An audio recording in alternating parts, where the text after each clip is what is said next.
verdade. Vai lá, assopra. Assopra isso aí.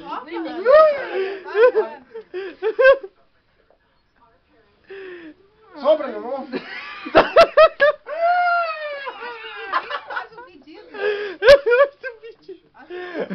Ele quer quero caixa de papelão! Só se a porcaria vai dentro. Para, André.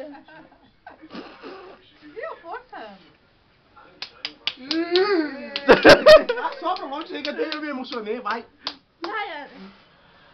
Ah, o André tem força. Vai, André. Você vai ser livre mesmo. Vai. Eu fico meio que tem que Vai. Vai. Tu vai.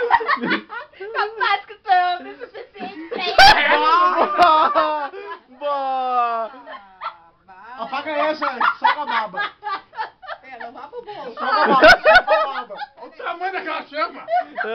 Nossa, é maior que um Goblin! Olha isso aí, olha isso daí, nem lambe o dedo. Mas o Alex é pedreiro, Alex é Pedreiro, meu. Tá acostumado aqui com uma pedra? Tá acostumado a queimar o dedo. Ele tá de perto, não viu? Eu vi, né? Tá cercando, mas... Alex, sai não, pô. Boa! Não pegou, eu tenho certeza. Mamãe perdeu. Eu não sinto.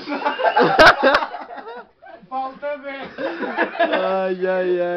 Cara, isso aí dá pra comédia, Ô, cara. Alex, não sinto nada. Tô me sentindo já tá no colo do King da barra. Tá que um bolo aí. Ah, nem Vai vem. ver o quê? Nossa.